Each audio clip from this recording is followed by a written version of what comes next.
Γεια σας μάγκες, καλώς ήρθατε σε ένα ακόμα βίντεο. Σήμερα θα κάνουμε unboxing βίντεο. Unboxing Dubai Chocolate Break. Δεν την έχω φάει ποτέ, αυτοί οι δύο το έχουν φάει ο Cameraman και ο Μάξιμος Οικονομίδης.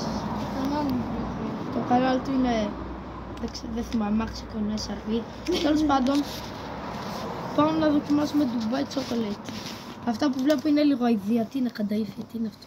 Ναι, κανταΐφια. Κανταΐφια. Πάμε να την ανοίξουμε.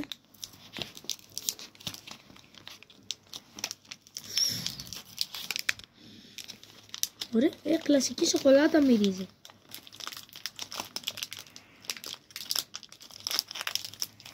Με κορυδεύουν, μα είναι το φυσικό. Από μέσα. Να, αυτή εδώ ανοίγουμε, τα σπάμε σε 4. Αυτή είναι για τον... Thank you very much. Αυτό είναι για τον... Βασικά σε εσένα θα σου δώσω μετά. Ωραία. Θα φάμε μαζί. Και πάμε να δοκιμάσουμε.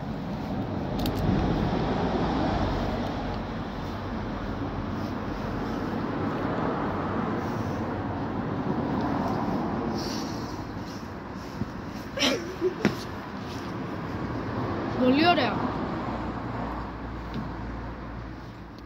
Τις πάμε λίγο εδώ να δούμε πως είναι από μέσα. Όπως βλέπετε έχει φιστίκι και λίγο κανταΐφι. Αυτή είναι έτσι από μέσα.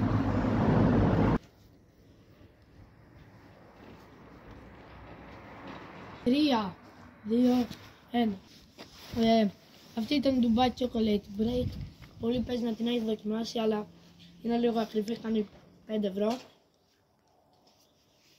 Ωραία, πατήστε like στο βίντεο, κάντε subscribe. Αυτά.